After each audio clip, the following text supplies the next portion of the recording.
Good morning everyone, स्वागत है आप सभी का आपके अपने यूट्यूब चैनल पैरामेडिकल कोचिंग वाला पर, जहां पर हम बीएससी नर्सिंग के जो क्वेश्चंस पेपर हैं, लास्ट ईयर क्वेश्चन पेपर्स हम सॉल्व कर रहे हैं previous physics and chemistry and biology के। आज मैं Dolly Garg, your biology teacher, मैं आपको करवाऊंगी बायोलॉजी का जो पेपर है। अभी मैं 2021 वाला पेपर सॉल्व करवा रही हूँ, आपको ये सॉल्व करवाएंगे एंड देन हम और भी लास्ट प्रीवियस क्वेश्चन सॉल्व करेंगे। ठीक है, आप जल्दी से सभी लोग जुड़ जाइए, फटाफट से देखिए। ये क्वेश्चन पेपर जो है बहुत अच्छा पेपर आया था और बहुत ईजी भी था। इसका लेवल 2021 का बहुत हाई लेवल नहीं था, 11th एंड 12th लेवल का ही पेपर था। ये ईजीली आप इसको सॉल्व कर सकते हो। अगर आपने जरा सी भी अच्छे से स्टडी की है तो आप इजीली इसको कर सकते हैं। तो स्टार्ट करते हैं सभी। देखिए, फर्स्ट क्वेश्चन इज,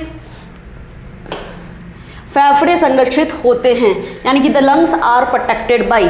लंग्स जो हैं किसके अंदर प्रोटेक्टेड रहते हैं? लंग्स हमारे होते हैं अपर वाले पार्ट में होते हैं, और वहाँ कहाँ प्रोटेक्टेड होते हैं? Lungs are protected in rib cage. कौन सी जगह प्रोटेक्टेड होते हैं? रिब केज, यानी कि पंजर में। ये क्वेश्चन बहुत इजी क्वेश्चन था, हर कोई इजीली से कर सकता है इस क्वेश्चन को, क्योंकि फेफड़े हैं और ओस्टियन की स्टर्नम में तो प्रेजेंट है ही नहीं, रीढ़ की हड्डी पीछे की साइड प्रेजेंट है हमारे, एंड पेरिटोनियम जो है, पेरिटोनियम लेयर जो होती है वो कहाँ पर होती है? हमारे लंग्स में प्रेजेंट होती है।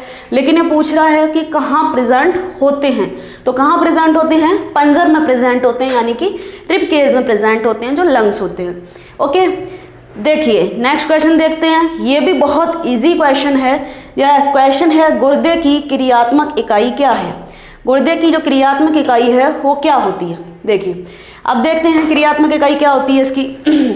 Which is the functional unit of kidney. देखो, नाभिका, न्यूरॉन्स, नेफ्रॉन्स एंड मज्जा। Hilum, neurons, nephrons and medulla. Neurons किसके अंदर होते हैं? न्यूरॉन्स तो हमारे तंत्र से रिलेटेड है, लेकिन यहाँ क्या पूछ रहा है? यहाँ गुर्दे से रिलेटेड पूछ रहा है, यानी कि जो एक्सक्रीटरी सिस्टम से जो रिलेटेड है। और एक्सक्रीटरी सिस्टम से रिलेटेड क्या होते हैं? नेफ्रॉन्स जो होते हैं। नेफ्रॉन्स किससे रिलेटेड होते हैं? हमारे एक्सक्रीटरी सिस्टम से रिलेटेड होते हैं नेफ्रॉन्स।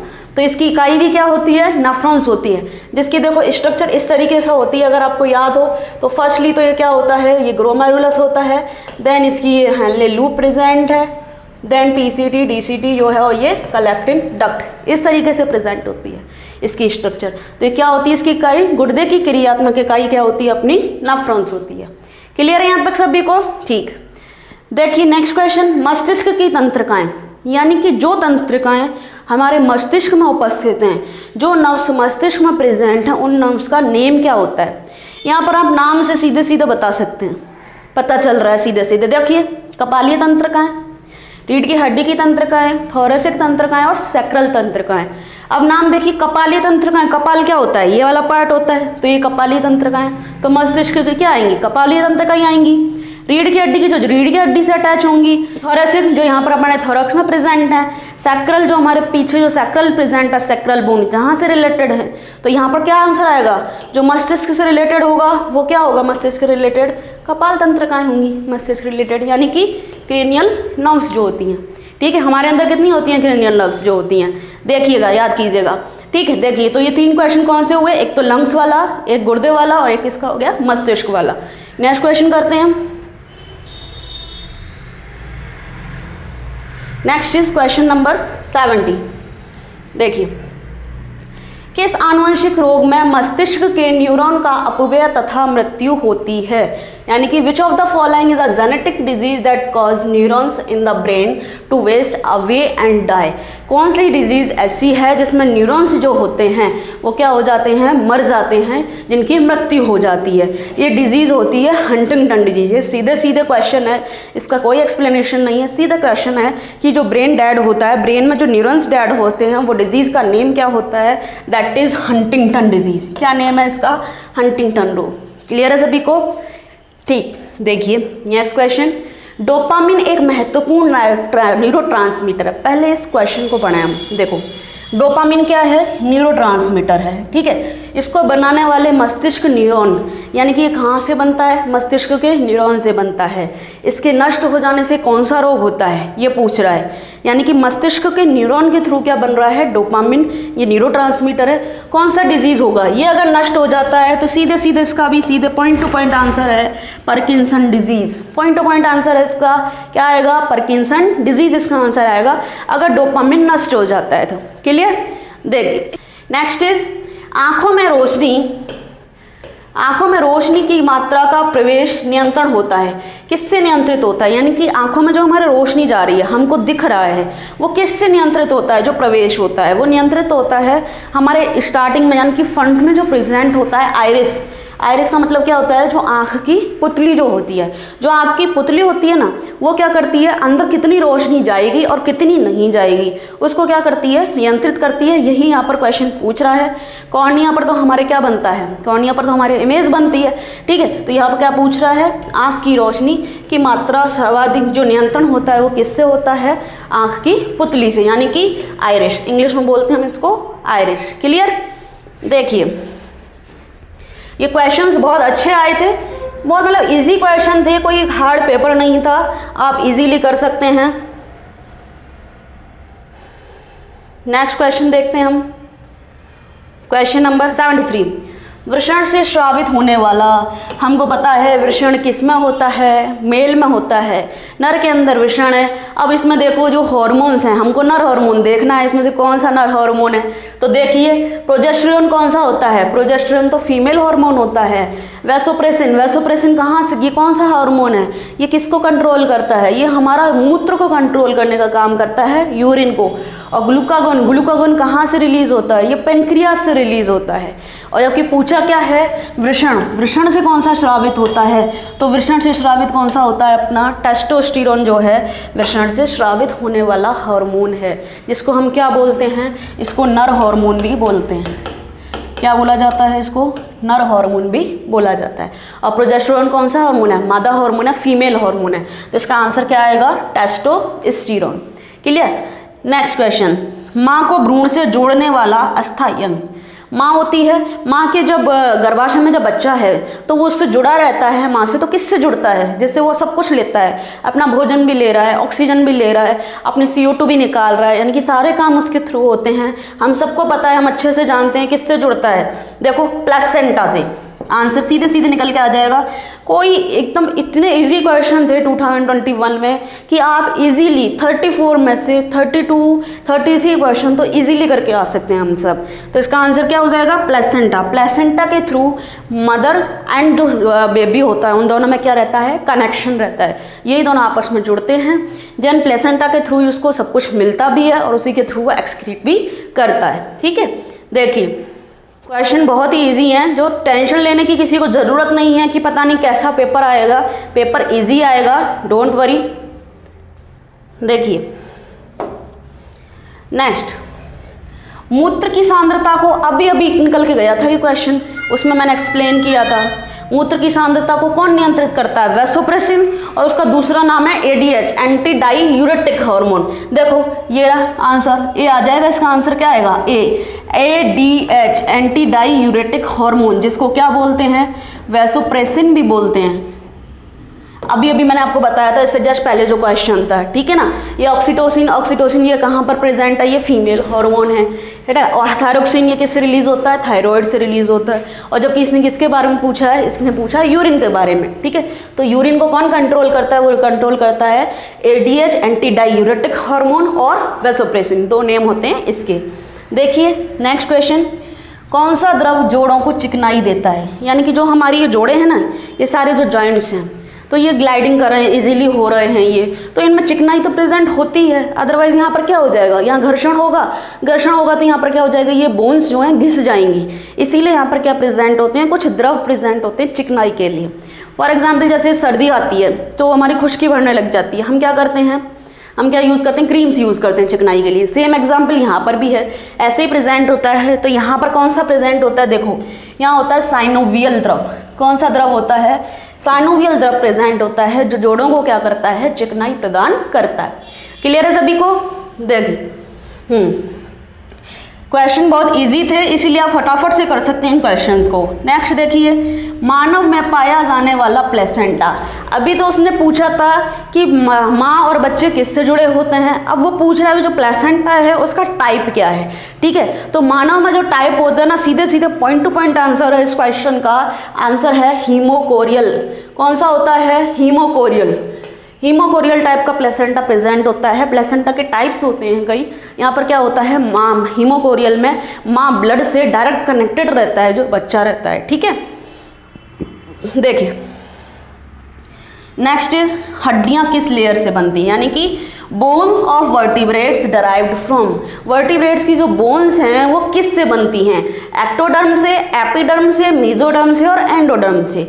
सीधे सीधे वही क्वेश्चन आएगा, यहाँ पर हमको किसी को एक्सप्लेन करने की ज़रूरत ही नहीं पड़ेगी कि हड्डियाँ हैं, हड्डियाँ किस से बनती हैं, हड्डियाँ बनती हैं हमारी मेसोडर्म से बनती हैं। हड्डियाँ जो बनती हैं 3 लेयर होती हैं हमारी, एक तो सबसे आउटर लेयर होती है एक्टोडर्म या एपिडर्म, देन बीच में मेसोडर्म, देन क्या होती है एंडोडर्म। इनका फॉर्मेशन किससे होता है, मेसोडर्म से होता है। क्लियर है सभी को। देखिए नेक्स्ट क्वेश्चन करते हैं। नेक्स्ट इज, ये भी बहुत इजी क्वेश्चन है, बहुत इजी। गर्भाशय की कौन सी परत माहवारी में झड़ती है, which layer of uterus is shaded during menstrual cycle. जो मेंस्ट्रुअल साइकिल होता है फीमेल्स में, उस टाइम जो लेयर है, जो गर्भाशय की कौन सी लेयर है जो बार बार बनती है और गिरती है, यानी कि जो निकलती भी रहती है और बनती रहती है, अगेन बनती रहती है। एक्चुअली मेंस्ट्रुअल साइकिल क्या होता है, 28 डेज का ये क्या होता है, पीरियड होता है, ठीक है ना। 28 डेज में ये पहले तो क्या होती है, स्टार्टिंग के डेज में बनती है ये परत, फिर लास्ट डेज में अगर फर्टिलाइजेशन नहीं होता है तो ये परत निकल जाती है ब्लड के साथ। तो वो कौन सी परत होती है, सबसे अंदर वाली परत होती है, वो होती है एंडोमेट्रियम। सबसे अंदर वाली का नाम ही क्या होता है, एंडो। सबसे अंदर वाली ही बनती है और निकलती है। क्लियर। देखिए नेक्स्ट, ये बहुत इजी क्वेश्चन है, एक्चुअली घुमाने के लिए था आपको, क्योंकि हम देखें इसमें पूछा गया है कलर ब्लाइंडनेस, वर्णांधता। वर्णांधता किससे रिलेटेड होती है, एक्स क्रोमोसोम से रिलेटेड होती है। किससे रिलेटेड होती है, एक्स क्रोमोसोम। और एक्स क्रोमोसोम बच्चे में किससे आता है, माँ से आता है अगर कोई बेटा है, ठीक है। और वाई क्रोमोसोम किससे आता है, पिता से आता है। तो वहाँ पर अगर वर्णांध है बच्चे में, अगर कोई डिजीज है, एक्स रिलेटेड डिजीज है वो, तो वो किससे आएगी, ऑब्वियसली माँ से ही आएगी वो। देखिए क्वेश्चन पढ़िए अच्छे से। एक परिवार में जिसमें सामान्य माँ है, सामान्य पिता है, एक वर्णांध पुत्र, देखो जो मैं बता रही थी आपको वही यहाँ पर आ गया, एक वर्णांध पुत्र है, यानी कि पुत्र कैसा है, पुत्र का ये फॉर्मूला हो गया, ठीक है। ये बोलना क्या चाह रहा है, जो माता है, माता ये हो गई, पिता है, पिता ये बता दिया इसने। इससे क्या उत्पन्न हुआ है, एक वर्णांध पुत्र उत्पन्न हुआ है और एक सामान्य पुत्र उत्पन्न हुआ है, ये बताए हैं इसने। अब वो बोल रहा है प्रभावित पुत्र के साथ और किस में दोषपूर्ण एक्स जीन होना चाहिए। अगर इस प्रभावित पुत्र में ये जीन आया है, ये बीमारी है, तो ये जीन किससे आया है, इसकी माँ से आया है या इसकी पिता से आया है। तो एक बात देखिए किससे रिलेटेड होता है, ये एक्स से रिलेटेड। ये लड़का है, लड़के में पिता से कौन सा क्रोमोसोम आता है, वाई क्रोमोसोम। माता से कौन सा क्रोमोसोम आता है, एक्स क्रोमोसोम आता है, यही आता है लड़के के अंदर। तो इसका मतलब ये जो एक्स क्रोमोसोम है वो किससे आया है, इस माता से आया है। किससे आया है, इस माता से। यानी कि ये माता सामान्य नहीं है, ये कैसी है, वाहक है। ये वाहक हो सकती है क्योंकि इसने सामान्य लिखा हुआ है, रोगी नहीं है, लेकिन ये क्या हो सकती है, वाहक हो सकती है। तो उससे जब वो क्रोमोसोम आया ये वाला, तो इसने क्या कर दी, इसमें डिजीज़ यानी कि रोग उत्पन्न कर दिया। तो इसको ये गुण किससे मिला है, ये जो डिजीज़ मिली है वो अपनी माता से मिली है। सीधे सीधे क्वेश्चन था, सिर्फ लैंग्वेज को समझना था हमको कि वो बोलना क्या चाह रहा है, ठीक है ना।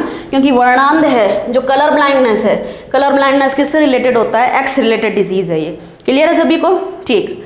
अब ये देखिए सेम क्वेश्चन आ गया यहाँ से, वर्णांध पिता से वर्णांध पुत्र होने की संभावना।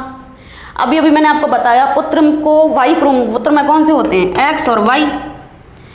पिता से उसको क्या मिलता है, पिता से तो उसको वाई क्रोमोसोम मिलता है, और माता से क्या मिलता है उसको, माता से उसको एक्स क्रोमोसोम मिलता है। और जबकि ये डिजीज़ कैसी है, एक्स लिंक्ड डिजीज़ है, एक्स लिंक्ड डिजीज़ है, तो ऑब्वियसली बात है पिता से तो कोई वर्णांध पुत्र उत्पन्न होगा ही नहीं। किससे होगा, माता से ही होगा। तो इसने पूछा क्या है, वर्णांध पिता से वर्णांध पुत्र होने की संभावना कितनी होगी, 0 होगी। घुमा दिया क्वेश्चन को। हम क्या सोचेंगे कि 50-50% होगी, हम क्या कर देंगे 1/2। नहीं, हमको सोचना है वो वहाँ पर जो है सीधे सीधे फैक्ट देखना है कि क्या है। क्लियर है। देखिए सेम क्वेश्चन थे दोनों, एक ही फैक्ट से ये दोनों क्वेश्चन निकलने थे हमारे। देखो नेक्स्ट क्वेश्चन इज, ये भी बहुत अच्छा क्वेश्चन था, इजी क्वेश्चन था, सीधे सीधे डायरेक्ट पता चल रहा है। कौन सी रोग प्रतिरोधक शक्ति जन्म से होती है, यानी कि जो बाई बॉर्न होती है, हमारे जन्म से हमारे अंदर होती है। नाम से ही पता चला है, जन्मजात रोग प्रतिरोधक क्षमता, यानी कि जो जन्म से हमारे अंदर आई है, हमको जिसको वातावरण से लेने की ज़रूरत नहीं है। तो कौन सी होती है वो? जन्मजात डिजीज होती है। सीधे सीधे बहुत अच्छा क्वेश्चन था, इजी क्वेश्चन था। एक बात देखिए, एक और क्वेश्चन है, खून में कैंसर की अवस्था क्या कहलाती है? जब खून में कैंसर होता है तो उसे बोलते हैं ल्यूकेमिया। क्या बोला जाता है उसको? ल्यूकेमिया बोला जाता है। यूरीमिया तो उसको बोलते हैं जब यूरिन में जो है यूरिया की मात्रा ज़्यादा हो जाती है, ठीक है ना, प्रोटीन की मात्रा ज़्यादा हो जाती है तो प्रोटीन हो जाता है वो, ठीक है। तो इसको आंसर क्या आएगा? ल्यूकेमिया बोलते हैं। क्लियर? देखिए, निम्नलिखित में से कौन सा अल्प प्रदीपकालीन पौधा, शॉर्ट डे प्लांट, यानी कि जिसको क्या चाहिए? कम लाइट चाहिए और अंधेरा क्या चाहिए? ज़्यादा चाहिए। एक होते हैं लॉन्ग डे प्लांट जिनको लाइट ज़्यादा चाहिए और अंधेरा कम चाहिए। एक होते हैं day natural plant, neutral plant, जिनको कोई फर्क नहीं पड़ता। तो अल्प प्रदीप्तकाल पादप कैसे होते हैं? जिनको क्या चाहिए? छाया ज़्यादा चाहिए और लाइट कम चाहिए। तो इन तीनों में से ये तीनों तो कैसे हैं? ये तो लॉन्ग डे प्लांट्स हैं। पूछा क्या है? Short day plant. Short day plant है soybean. Soybean short day plant होता है। इसको कम क्या चाहिए? कम इसको धूप चाहिए और इसको अंधेरा क्या चाहिए? ज़्यादा चाहिए। कम टाइम पीरियड होता है इनके अंदर, ठीक है। ये भी बहुत इजी क्वेश्चन थे। देखिए नेक्स्ट क्वेश्चन देखते हैं।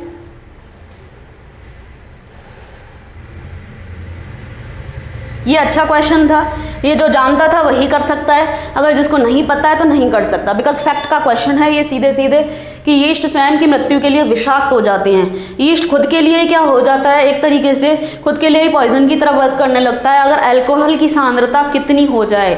अगर अल्कोहल की सांद्रता 13% हो जाए, कितनी हो जाए? 13%। ये फैक्ट का क्वेश्चन था, ये जिसको पता था वही कर सकता है। 13% हो जाए तो वो क्या हो जाएगा? खुद के लिए ही पॉइजन की तरह वर्क करेगा और डेथ हो जाएगी इसकी।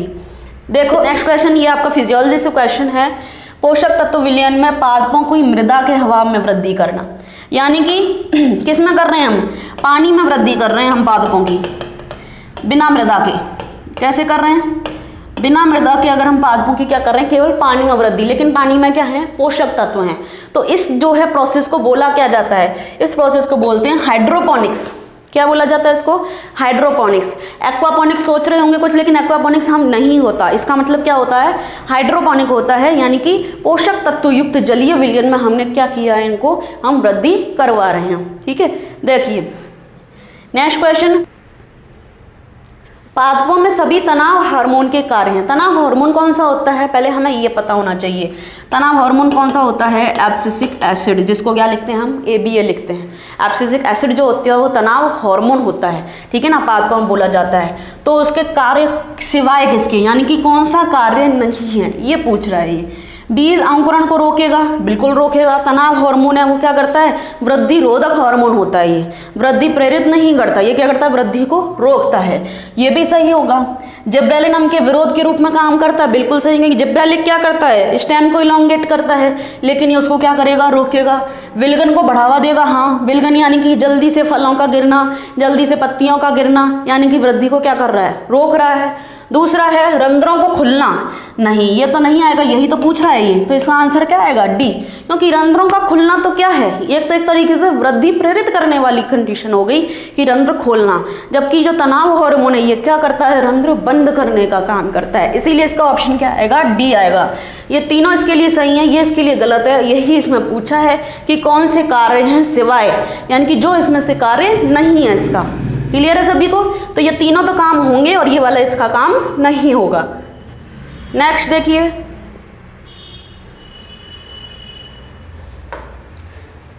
निम्नलिखित में से कौन सा परागकणों के लिए अवतरण मंच, जो पॉलन ग्रेन्स हैं जब परागित होकर के आते हैं तो कहाँ पर लैंड होते हैं, यानी कि लैंडिंग प्लेटफॉर्म की तरह कौन काम करता है? देखो बहुत इजी क्वेश्चन है, ये सबको पता है। इस तरीके से स्ट्रक्चर होती है, ये क्या होता है? स्टिग्मा होती है, दैट इज स्टिग्मा, यानी कि वर्तिकाग्र, that is style and that is ovary. तो जो परागकण आते हैं वो कहाँ लैंड होते हैं? इस स्टिग्मा पर ही तो लैंड होते हैं परागकण। तो लैंडिंग प्लेटफॉर्म की तरह कौन काम करता है? लैंडिंग प्लेटफॉर्म की तरह काम करता है वर्तिकाग्र। स्टिग्मा यानी कि वर्तिकाग्र। बहुत इजी क्वेश्चन था ये। नेक्स्ट, कौन से पौधे में जल परागण होता है? अब देखो यहाँ पर 3 पौधे ऐसे हैं जो जल में पाए जाते हैं। लेकिन होता जल परागण सिर्फ एक में ही है। देखिए यहाँ देखिए वाटर हाइसिंथ ये भी जलीय पादप है लेकिन इसमें जल परागण नहीं होता। मुकुदनी ये भी जल पादप है लेकिन इसमें जल परागण नहीं होता। इनमें वायु या कीट के द्वारा क्या होता है, जल परागण। क्यों?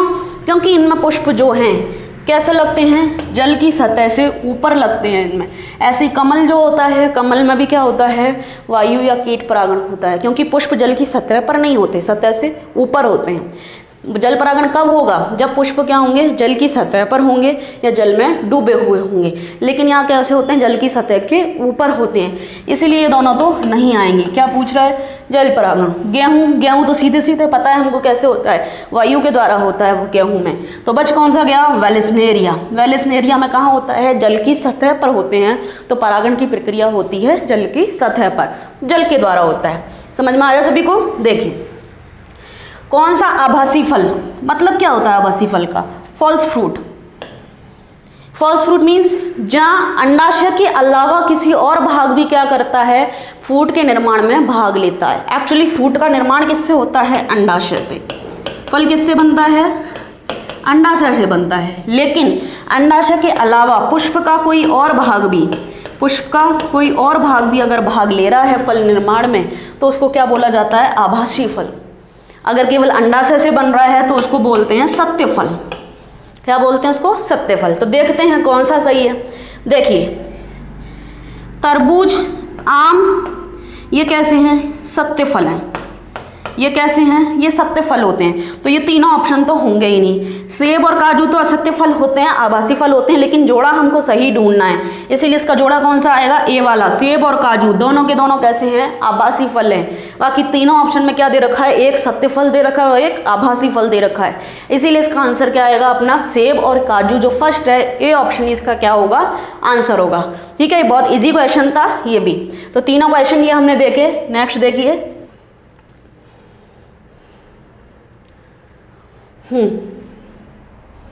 देखिए कार्पल्स के मध्य कौन से प्रकार की संधि होती है, कार्पल्स, मेटाकार्पल्स, ये क्या होते हैं, ये जो हमारी ये है ना, इनको, ये उंगलियों के बीच में जो प्रेजेंट है, इनको बोलते हैं कार्पल्स। यहाँ पर जो हड्डियाँ होती हैं, ये जो डिजिट्स प्रेजेंट है यहाँ पर, ये प्रेजेंट्स हैं। ठीक है, यहाँ पर होती हैं कार्पल्स, इस जगह जो होती हैं, यहाँ होती हैं मेटाकार्पल्स जो होती हैं, इस तरीके से प्रेजेंट होते हैं। ठीक है ना, कार्पल्स, मेटाकार्पल्स, फैलेंजेस, यहाँ पर पूरे इसमें हाथ में ऐसे ही प्रेजेंट है, कार्पल्स, मेटाकार्पल्स और फैलेंजेस प्रेजेंट होती हैं। लेकिन जब ये आराम से इजीली मूवमेंट कर सकता है, ये हमारा हैंड मूवमेंट कर रहा है इजीली, तो यहाँ पर कौन सी संधि प्रेजेंट है जिससे हमारा जो हाथ है इजीली मूवमेंट कर पा रहा है, तो यहाँ पर होता है ग्लाइडिंग जॉइंट। देखो नाम से ही पता चल जाएगा सबको, अगर हम पढ़ेंगे इंग्लिश में भी अगर हम देखेंगे, कभी कभी आप इंग्लिश में नेम देख लो तो उससे आपका आंसर निकल आता है।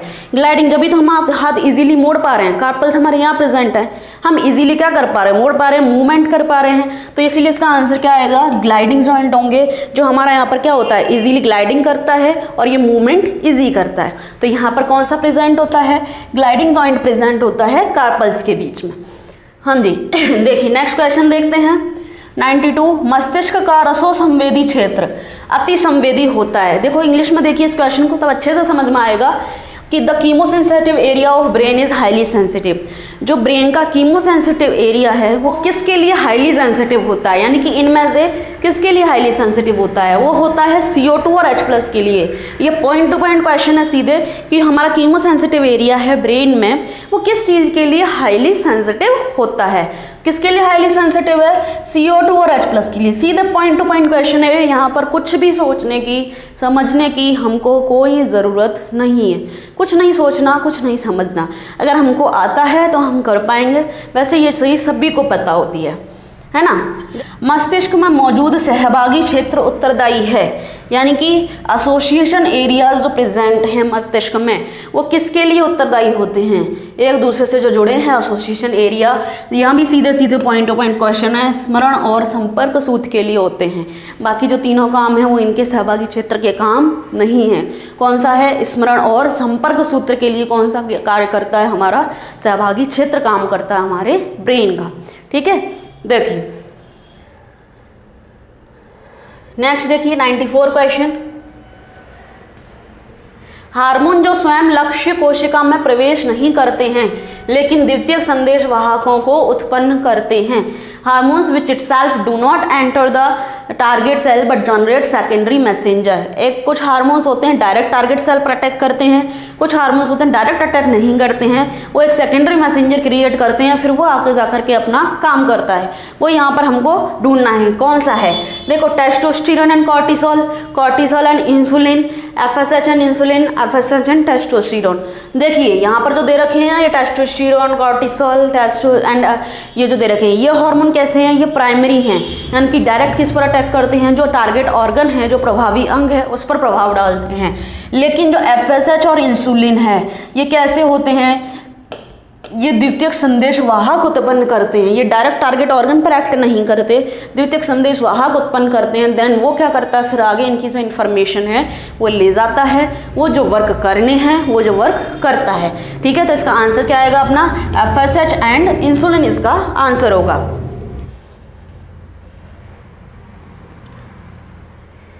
देखिए बहुत इजी क्वेश्चन है।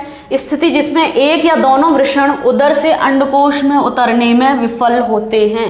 एक्चुअली क्या होता है, जो ह्यूमन बीइंग के अंदर हम देखते हैं जो टेस्टिस हैं, टेस्टिस क्या होते हैं, स्टमक से बाहर की साइड होते हैं। क्यों होते हैं, क्योंकि उस टेस्टिस में स्पर्म के डेवलपमेंट के लिए क्या चाहिए, शरीर से 2 से 3 डिग्री टेम्परेचर कम चाहिए, तापमान जो होता है, इसलिए वो बाहर होते हैं। लेकिन कुछ कंडीशन क्या बताइए, जब ये वृषण जो है बाहर अपने स्क्रोटम में यानी कि अंडकोश में जब नहीं आते हैं तो उसको क्या बोला जाता है, यानी कि जो अंदर ही रह गए स्टमक के अंदर, कुछ के अंदर होती है ये कंडीशन, तो उसको क्या बोलते हैं, सीधे सीधे सबको पता होगा ये क्रिप्टोर्किडिज्म। इसको क्या बोला जाता है, क्रिप्टोर्किडिज्म बोला जाता है। इसको गुप्त विषाणुता, यानी कि क्या है, वृषण छुपे हुए हैं, दिखाई नहीं दे रहे हैं। वैसे क्या होता है, स्टमक से बाहर होते हैं तो इजीली पता चलता है, लेकिन यहाँ पर पता नहीं चलता। यहाँ क्या होते हैं, शरीर के अंदर ही होते हैं, बाहर स्क्रोटम में नहीं होते।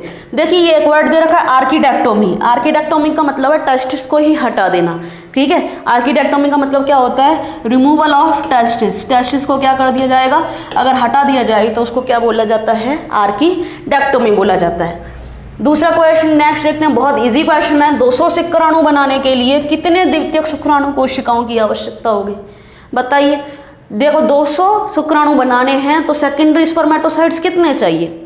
देखो एक प्राइमरी स्पर्मेटोसाइट होता है, ठीक है, एक प्राइमरी स्पर्मेटोसाइट से कितने सेकेंडरी स्पर्मेटोसाइट बनते हैं, 2 सेकेंडरी स्पर्मेटोसाइट बनते हैं। ये 2 सेकेंडरी स्पर्मेटोसाइट्स हो गए। इन 2 सेकेंडरी मेट्रोसाइट से कैसे बनते हैं, 2 स्पर्मेटेड बनते हैं। इनसे दोनों से ही कितने स्पर्मेटेड बनते हैं, 2 स्पर्मेटेड बनते हैं। ठीक है ना, और प्रत्येक स्पर्मेटेड से क्या होता है, फिर किसका फॉर्मेशन हो जाता है, स्पर्म का फॉर्मेशन हो जाता है। इस तरीके से होता है ये प्रोसेस जो होता है अपना।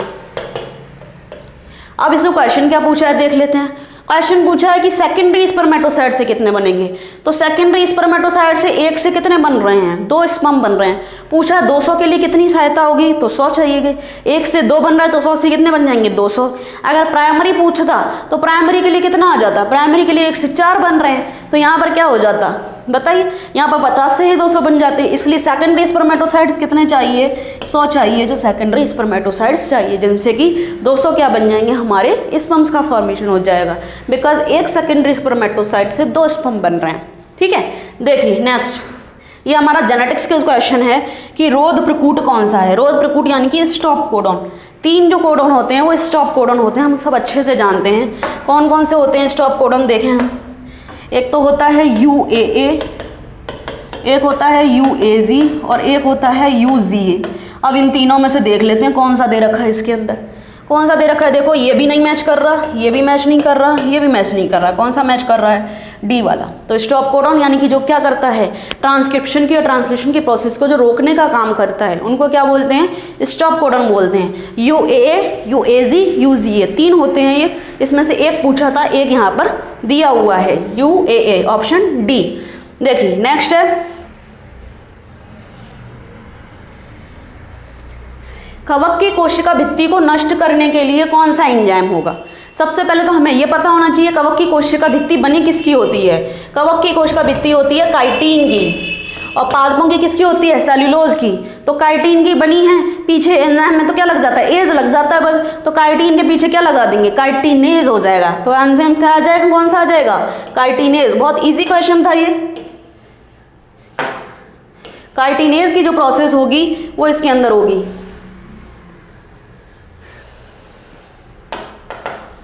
ठीक है, कौन सा आंसर आएगा, काइटिनेज। अब देखिए ब्लंट एंड वाले प्रतिबंधन enzyme, the restriction enzyme will create blunt end. Blunt end का मतलब होता है जो क्या है, किसी से भी बॉन्डिंग नहीं बनाएंगे, यानी कि दोनों के जो है हेड क्या होंगे, सेम होंगे। जब वहाँ से कट करता है, वो कट करता है तो जो दोनों हेड सेम बनते हैं, ब्लंट हैं, यानी कि वो जॉइंट नहीं हो सकते। वो कौन से एंजाइम के थ्रू बनते हैं, वो बनते हैं EcoR4 के थ्रू बनते हैं। EcoRI5 जो एंजाइम है ब्लंट बनाता है। ब्लंट यानी कि बिल्कुल बंद, कट करेगा उनको, यानी कि वो किसी से भी जॉइंट नहीं कर सकते। वैसे कैसे होते हैं, खुले हुए होते हैं, किसी से भी बॉन्ड बना करके जो न्यूक्लियोटाइड है आपस में जुड़ सकते हैं इजीली। लेकिन EcoRI4 जो होता है कैसे बनाता है, ब्लंट सिरे वाले, यानी कि बंद सिरे जो होते हैं। देखिए नेक्स्ट लास्ट क्वेश्चन, ये भी बहुत अच्छा क्वेश्चन है, बहुत इजी क्वेश्चन है। पूसा कल्याणी उन्नत किस्म किसकी है, ये तो सबको पता होगा, सीधे सीधे सबको पता होगा, बहुत अच्छा क्वेश्चन है, इजी क्वेश्चन है। किसकी है, सरसों की। पूसा कल्याणी जो उन्नत किस्म बनाई गई थी, इम्प्रूव्ड वैरायटी जो थी वो कौन सी थी, वो थी सरसों की।